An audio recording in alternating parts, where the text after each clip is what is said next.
Assalamualaikum warahmatullahi wabarakatuh. Asyhadu alla ilaha illallah wa asyhadu anna Muhammadar Rasulullah. Harta melimpah, tapi hati mati. Inilah kisah Arga yang tega menukar cinta demi tahta, hingga sebuah rahasia besar dari masa lalu menghancurkan hidupnya. Simak sampai habis agar Anda tak menyesal seumur hidup. Absen dulu. Kalian nonton dari kota mana?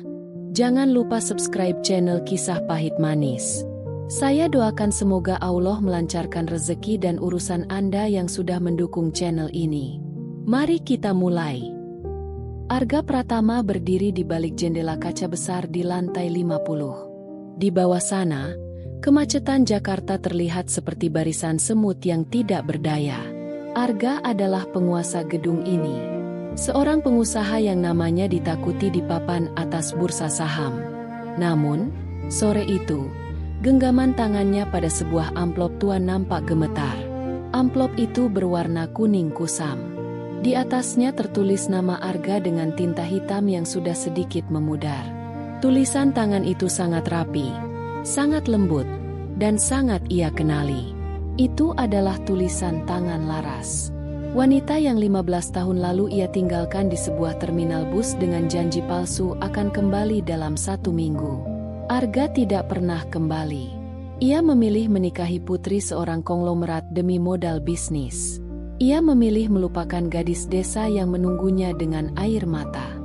Dengan perlahan, Arga merobek ujung amplop itu. Isinya hanya selembar kertas kecil dan sebuah alamat pemakaman di desa terpencil. Tidak ada kata makian, tidak ada tuntutan harta. Hanya ada satu kalimat pendek yang tertulis di sana. Datanglah sebelum semuanya benar-benar terlambat. Dada Arga terasa sesak. Oksigen di ruangan mewah itu seolah hilang seketika. Mengapa sekarang?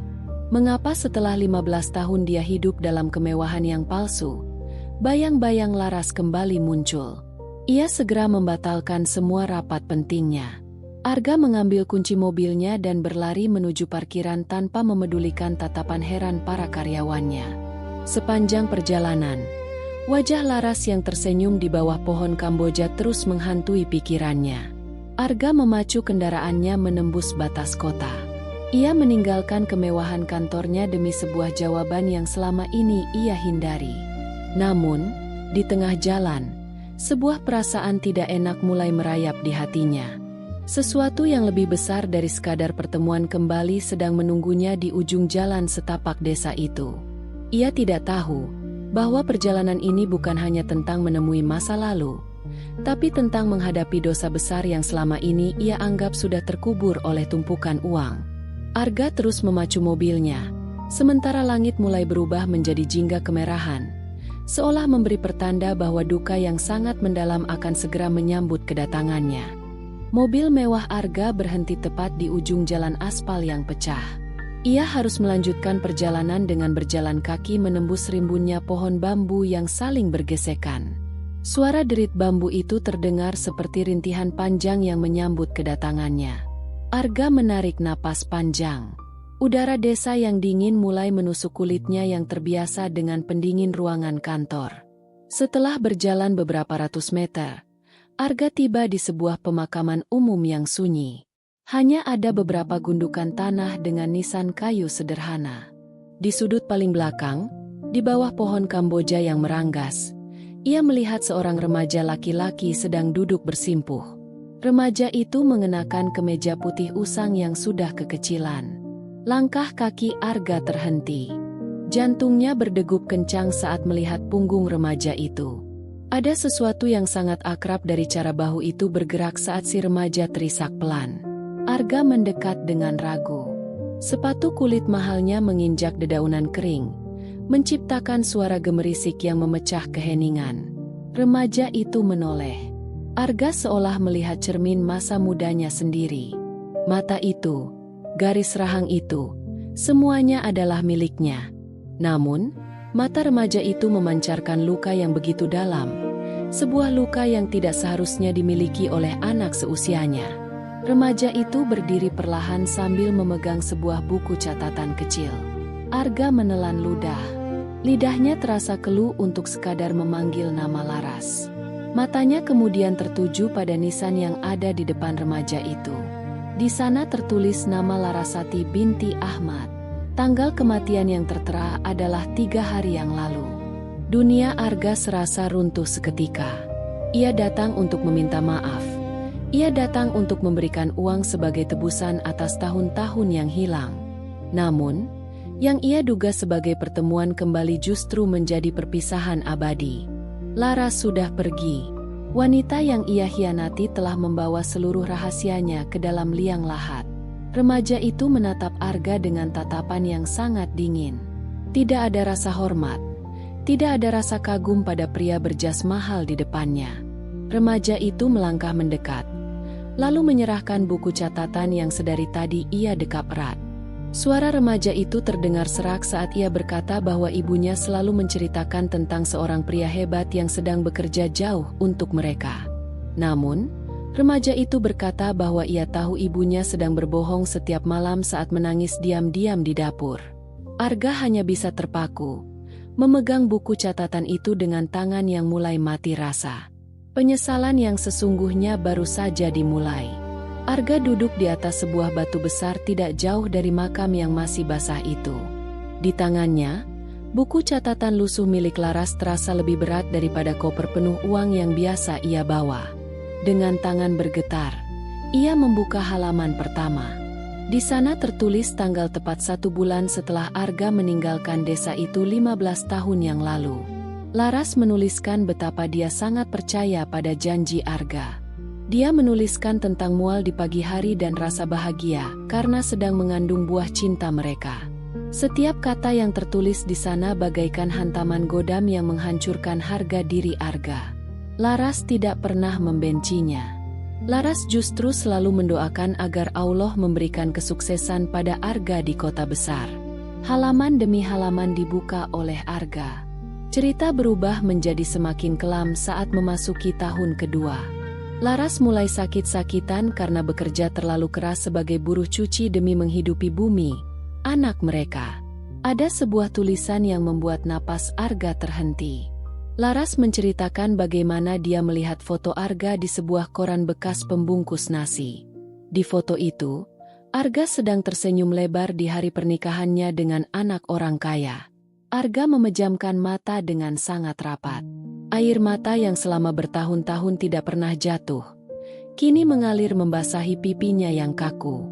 Dia membayangkan Laras duduk di lantai tanah yang dingin, memegang koran itu sambil memeluk bayi mereka yang sedang menangis kelaparan. Sementara di saat yang sama, Arga sedang bersulang sampanye di hotel berbintang. Remaja bernama Bumi itu masih berdiri tidak jauh dari Arga. Dia memperhatikan pria dewasa itu dengan tatapan kosong. Bagi Bumi, pria di depannya ini hanyalah orang asing yang datang terlambat. Bumi tidak butuh jas mewah Arga, tidak butuh mobil mengkilap yang terparkir di ujung jalan. Bumi hanya butuh penjelasan yang tidak mungkin bisa merubah kenyataan. Tiba-tiba, Bumi berjalan mendekat dan mengambil sebuah kotak kayu kecil dari balik pohon Kamboja. Kotak itu dikunci dengan gembok karat yang sudah tua. Bumi meletakkan kotak itu di pangkuan Arga tanpa mengucapkan sepatah kata pun. Angin sore berhembus kencang, menerbangkan debu dan kelopak bunga Kamboja yang layu. Arga merasa seolah Laras sedang berdiri di sampingnya, membisikkan semua rasa sakit yang selama ini dipendam sendirian. Di dalam kotak itu, tersimpan sesuatu yang akan mengubah seluruh pandangan Arga tentang arti kesuksesan yang selama ini ia banggakan. Arga menyentuh permukaan kotak kayu itu dengan ujung jari yang dingin. Dengan sedikit paksaan, gembok berkarat itu akhirnya terbuka. Di dalamnya, Arga tidak menemukan perhiasan atau barang berharga. Ia hanya menemukan tumpukan kwitansi rumah sakit yang sudah kusam, beberapa lembar ijazah sekolah Bumi yang sangat bersih, dan sebuah botol obat yang sudah kosong. Mata Arga tertuju pada sebuah surat terakhir yang dilipat dengan sangat rapi di bagian paling bawah. Ia membukanya dengan perlahan. Di sana, Laras menuliskan bahwa ia mengidap penyakit paru-paru kronis akibat terlalu sering bekerja di tempat yang lembab dan berdebu. Namun, dalam surat itu, Laras sama sekali tidak meminta bantuan medis kepada Arga. Laras menulis bahwa ia memiliki tabungan yang sebenarnya cukup untuk mengobati dirinya sendiri. Namun, ia memilih untuk tidak menggunakan uang itu untuk berobat. Ia memilih menggunakan seluruh sisa uangnya agar Bumi bisa tetap sekolah dan memiliki masa depan yang layak. Laras lebih memilih menjemput maut daripada membiarkan anaknya putus sekolah seperti dirinya. Arga meraung dalam diam. Dadanya terasa seperti dihantam batu besar yang sangat berat. Ia teringat berapa banyak uang yang ia hamburkan hanya untuk hobi golf dan koleksi jam tangan mewahnya. Sementara di sudut desa ini, wanita yang pernah ia cintai sedang meregang nyawa karena tidak mampu membeli oksigen dan obat-obatan yang layak. Bumi melangkah mendekat dengan wajah yang tetap datar. Ia melihat ayahnya yang selama ini dianggap pahlawan oleh ibunya kini sedang bersimpuh layu di tanah. Bumi kemudian mengeluarkan sebuah benda dari saku celananya. Itu adalah sebuah jam tangan plastik murah yang sudah mati mesinnya. Bumi bercerita bahwa jam itu adalah satu-satunya barang yang selalu disimpan Laras di bawah bantalnya.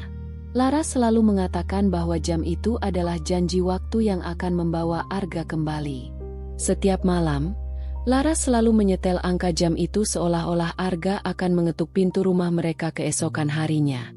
Mendengar hal itu, kehancuran hati Arga menjadi sempurna. Ia menyadari bahwa ia bukan hanya seorang pengkhianat, tapi ia adalah seorang pembunuh secara tidak langsung.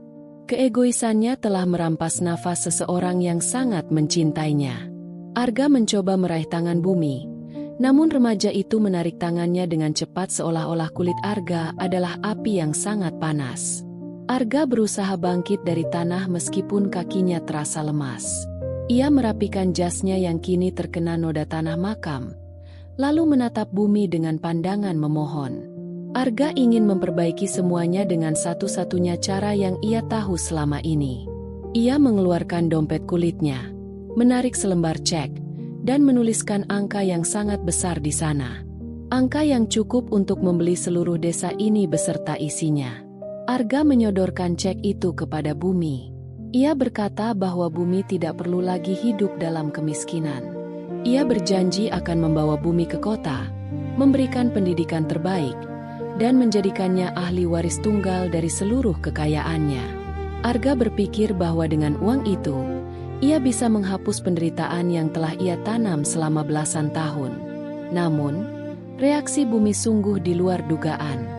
Remaja itu tidak menunjukkan binar mata sedikit pun saat melihat angka 0 yang berderet di kertas itu.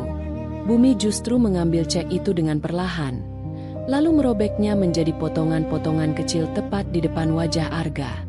Potongan kertas itu jatuh ke atas gundukan tanah makam Laras, terbawa angin yang berhembus dingin. Bumi bertanya kepada Arga, apakah uang itu bisa menghidupkan kembali ibunya? Apakah uang itu bisa menggantikan kehadiran seorang ayah saat Bumi dipukuli teman-temannya, karena tidak memiliki orang tua yang lengkap?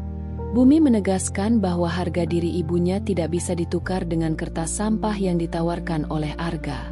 Arga tertegun.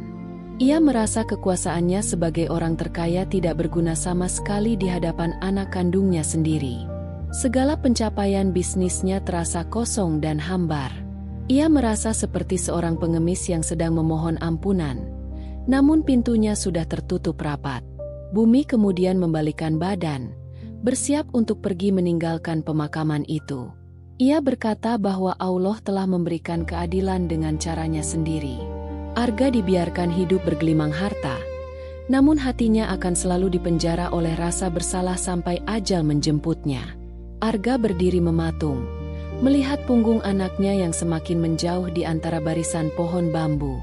Ia baru sadar bahwa kehilangan terbesar dalam hidupnya bukan terjadi saat ia bangkrut, melainkan saat ia tidak lagi diakui oleh darah dagingnya sendiri. Arga mengikuti langkah Bumi dari kejauhan. Ia ingin tahu di mana Laras menghabiskan sisa hidupnya selama ini. Mereka sampai di sebuah gubuk kecil dengan dinding bambu yang sudah banyak berlubang. Atapnya hanya terbuat dari rumbia yang mulai lapuk. Arga tidak percaya bahwa wanita seanggun Laras harus tinggal di tempat yang lebih mirip kandang daripada sebuah rumah. Bumi masuk ke dalam tanpa mengajak Arga. Namun Arga tetap nekat melangkah masuk ke dalam ruangan sempit itu. Bau kayu lembab dan minyak kayu putih langsung menyeruak masuk ke hidung Arga.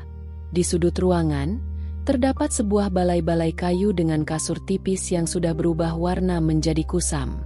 Itulah tempat di mana Laras menghembuskan napas terakhirnya. Arga melihat sebuah cermin retak yang digantung di dinding. Di pinggiran cermin itu, terselip sebuah foto kecil yang sudah sangat buram. Itu adalah foto Arga saat masih muda, mengenakan kemeja kotak-kotak pemberian Laras. Foto itu adalah satu-satunya benda yang menghiasi rumah tersebut. Arga menyadari bahwa meski ia telah membuang Laras dari hidupnya, Laras justru menjadikan Arga sebagai pusat dari dunianya sampai akhir hayat. Bumi duduk di lantai tanah sambil mulai menyalakan lampu minyak. Cahaya remang-remang itu membuat suasana semakin mencekam. Arga mendekat dan mencoba duduk di samping Bumi. Namun Bumi segera berdiri dan menjauh. Bumi berkata bahwa rumah ini terlalu kotor untuk seorang tuan besar seperti Arga. Ia meminta Arga untuk segera pergi sebelum hari benar-benar gelap. Arga menggelengkan kepala. Ia berkata bahwa ia ingin menginap di sana. Ia ingin merasakan penderitaan yang dirasakan Laras. Namun Bumi tertawa getir. Bumi berkata bahwa penderitaan selama 1 malam tidak akan pernah bisa membayar penderitaan selama 5.000 malam yang dilalui Laras dalam kesendirian. Bumi kemudian mengambil sebuah bantal dari balai-balai itu. Ia menunjukkan bekas air mata yang sudah mengering di atas kain bantal yang kasar. Bumi berkata bahwa setiap malam, Laras selalu membisikkan doa kepada Allah agar Arga selalu sehat, meski Laras sendiri sedang batuk darah. Mendengar hal itu, Arga merasa jiwanya seperti dicabut paksa. Ia adalah seorang pemenang di dunia bisnis, namun ia adalah pecundang paling hina di bawah atap gubuk ini. Malam semakin larut, dan suara jangkrik di luar gubuk terdengar seperti ejekan bagi Arga. Ia duduk di lantai tanah yang keras, mengabaikan debu yang menempel pada celana mahalnya. Arga memandangi sekeliling ruangan yang hanya diterangi cahaya remang lampu minyak. Di sudut ruangan, ia melihat sebuah tungku kayu bakar yang sudah dingin, tempat Laras memasak makanan sederhana untuk Bumi setiap hari. Arga mencoba membuka pembicaraan lagi dengan suara yang gemetar. Ia menawarkan diri untuk merenovasi rumah ini, atau setidaknya membelikan Bumi rumah paling mewah di pusat kota. Namun, Bumi hanya menatap api lampu minyak dengan pandangan kosong. Bumi berkata bahwa rumah yang mewah tidak akan pernah bisa menggantikan pelukan ibunya yang sudah dingin di bawah tanah. Kesunyian kembali menyelimuti mereka. Sebuah kesunyian yang lebih menyakitkan daripada caci maki. Arga merasa seluruh harta kekayaannya menguap begitu saja. Di kantor, ia bisa memerintah ribuan orang. Namun di sini, ia bahkan tidak bisa memerintah hatinya sendiri untuk berhenti merasa hancur. Ia teringat kembali pada saat ia memutuskan untuk pergi dulu. Saat ia berpikir bahwa uang adalah segalanya. Tiba-tiba, Bumi bangkit dan mengambil sebuah sarung tua yang terlipat rapi di ujung balai-balai. Ia menyerahkannya kepada Arga. Bumi berkata bahwa itu adalah sarung terakhir yang dibelikan Laras untuk ayahnya. Jika suatu saat pria itu kembali, Laras selalu mencuci sarung itu setiap minggu agar tetap wangi. Meskipun pria yang dinantinya tidak pernah menampakkan batang hidungnya, Arga menerima sarung itu dan memeluknya erat-erat. Aroma sabun murah dan wangi khas Laras masih tertinggal di sana. Arga terisak. Bahunya berguncang hebat dalam kegelapan gubuk itu. Ia merasa menjadi manusia paling bodoh di muka bumi. Ia mengejar bayangan kesuksesan di gedung-gedung pencakar langit. Sementara permata yang paling berharga justru ia sia-siakan di gubuk yang reot ini. Bumi menatap ayahnya tanpa rasa iba. Ia berkata bahwa esok pagi, ia ingin Arga pergi dan jangan pernah kembali lagi. Bumi tidak ingin kehadiran Arga merusak kenangan indah yang ia miliki tentang ibunya. Bagi Bumi, Arga adalah sebuah pelajaran pahit yang dikirimkan oleh Allah untuk menunjukkan bahwa tidak semua kesalahan bisa diperbaiki dengan kata maaf atau tumpukan uang. Arga hanya bisa tertunduk, menyadari bahwa hukuman terberatnya bukan penjara, melainkan hidup dalam bayang-bayang penyesalan seumur hidupnya. Pagi buta menyapa desa dengan kabut tebal yang menyelimuti perbukitan. Arga terbangun dengan punggung yang kaku dan hati yang jauh lebih berat dari sebelumnya. Ia melihat bumi sudah rapi, bersiap untuk pergi ke ladang milik tetangga demi upah yang tidak seberapa. Tidak ada sarapan mewah, tidak ada pelayan yang menyambut. Hanya ada segelas air putih di atas meja kayu yang pincang. Arga mencoba mendekati bumi untuk terakhir kalinya sebelum ia meninggalkan gubuk itu. Ia ingin memeluk anaknya, ingin merasakan detak jantung darah dagingnya sendiri. Namun, bumi melangkah mundur, menjaga jarak yang sangat lebar seolah ada dinding kaca yang tidak terlihat di antara mereka. Bumi hanya menunjuk ke arah jalan setapak, isyarat agar Arga segera pergi dari kehidupannya. Dengan langkah gontai, Arga berjalan meninggalkan gubuk itu. Ia menoleh ke belakang untuk terakhir kalinya, melihat bumi yang mulai mencangkul tanah dengan tenaga yang tersisa. Arga menyadari satu hal yang menyakitkan. Bumi memiliki ketabahan dan harga diri yang jauh lebih besar daripada dirinya yang hanya mengandalkan jabatan. Arga kembali ke mobil mewahnya yang kini terlihat sangat asing di matanya.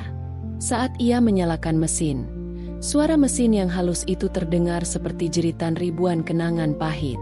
Ia mulai mengemudi meninggalkan desa, melewati pepohonan yang sama saat ia datang semalam. Namun, Arga yang sekarang bukanlah Arga yang datang dengan kesombongan.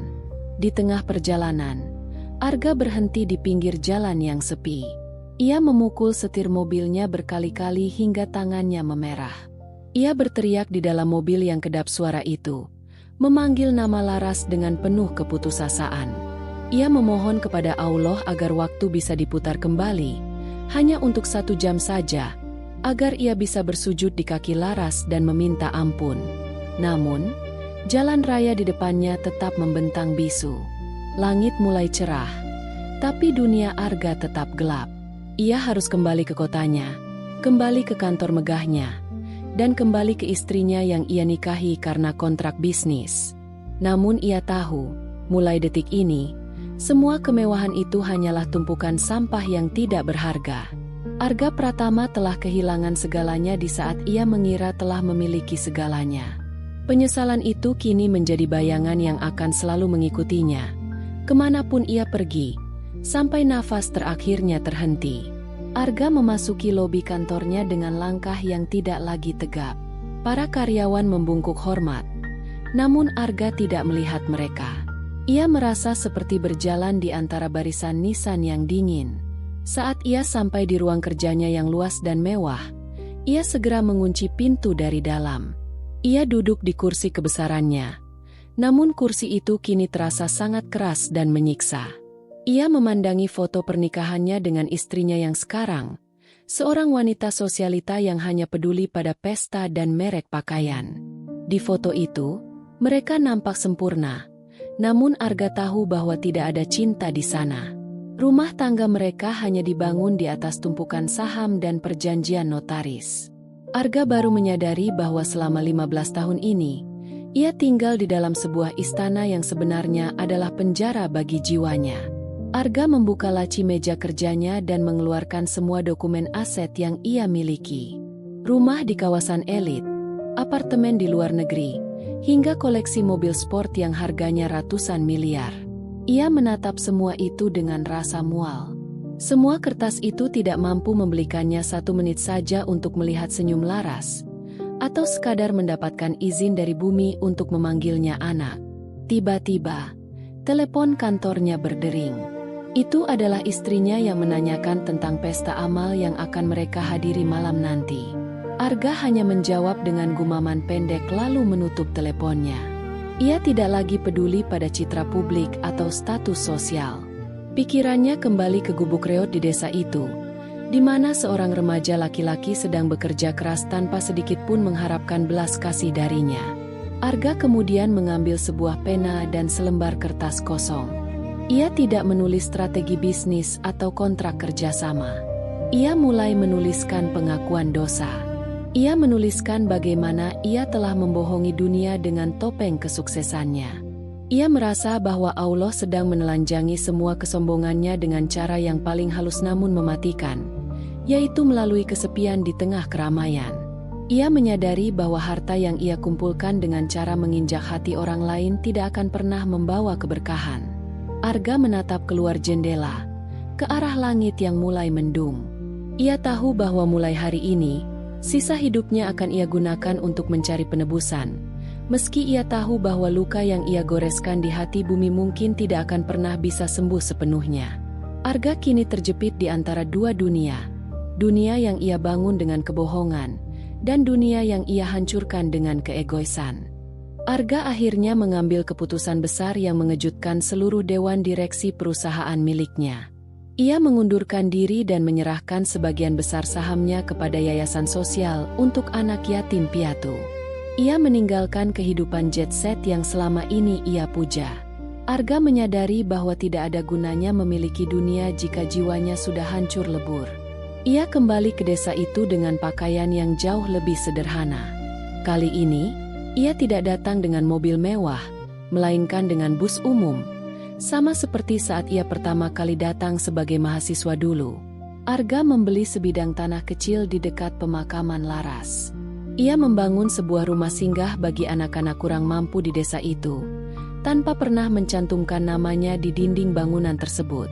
Setiap pagi, Arga terlihat duduk di samping makam Laras. Ia membersihkan rumput liar dan menanam bunga mawar putih kesukaan Laras. Meski bumi tetap tidak mau berbicara dengannya, Arga tidak menyerah.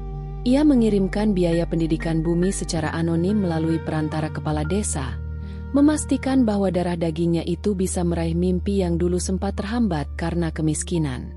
Suatu sore, saat Arga sedang duduk sendirian di depan rumah singgahnya, Bumi datang mendekat. Bumi tidak memanggilnya ayah, namun ia meletakkan sebuah bungkusan nasi bungkus di samping Arga. Bumi hanya berkata singkat bahwa ibunya dulu selalu mengajarkan untuk memberi makan orang yang lapar, siapapun itu. Kalimat itu cukup untuk membuat Arga menangis syukur karena melihat kebaikan Laras masih hidup di dalam diri anaknya. Arga menghabiskan sisa usianya dalam kesunyian yang damai. Ia tidak lagi mengejar angka-angka di bursa saham, melainkan mengejar pengampunan dari Allah di setiap sujudnya. Ia tahu bahwa ia tidak bisa menghapus masa lalu yang kelam, namun ia bisa memastikan bahwa masa depan orang-orang di sekitarnya tidak akan sepahit masa lalunya. Di akhir hayatnya, Arga ditemukan meninggal dunia dalam posisi sujud di samping makam Laras. Di tangannya, ia memegang jam tangan plastik murah milik Laras yang sudah lama mati. Arga pergi dengan senyum tipis di bibirnya, seolah-olah ia akhirnya menemukan jalan pulang yang selama ini hilang.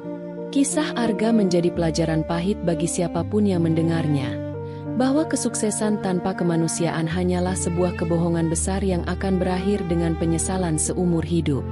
Dari kisah Arga dan Laras, kita belajar bahwa harta yang melimpah setinggi langit sekalipun tidak akan pernah bisa membeli satu detik waktu yang telah berlalu. Penyesalan selalu datang di akhir sebagai pengingat bahwa kebahagiaan sejati tidak terletak pada angka di rekening bank, melainkan pada ketulusan hati dan janji yang ditepati. Jangan pernah menukar orang-orang yang mencintai Anda demi ambisi sesaat, karena saat Anda berada di puncak kesuksesan nanti, harta itu akan terasa hambar jika tidak ada orang terkasih yang menemaninya. Ingatlah bahwa setiap perbuatan akan dimintai pertanggungjawaban di hadapan Allah, dan luka yang kita torehkan pada hati orang lain mungkin akan menjadi penjara bagi jiwa kita sendiri selamanya. Terima kasih banyak kepada Anda semua yang telah setia menonton dan menyimak kisah ini di channel Kisah Pahit Manis hingga selesai. Dukungan kalian sangat berarti bagi kami untuk terus menyajikan cerita yang penuh makna dan pelajaran hidup. Semoga kisah ini bisa menjadi cermin bagi kita semua untuk lebih menghargai kasih sayang dan waktu bersama orang-orang tercinta sebelum semuanya terlambat. Sampai jumpa di kisah inspiratif berikutnya. Tetaplah menjadi pribadi yang rendah hati dan penuh cinta.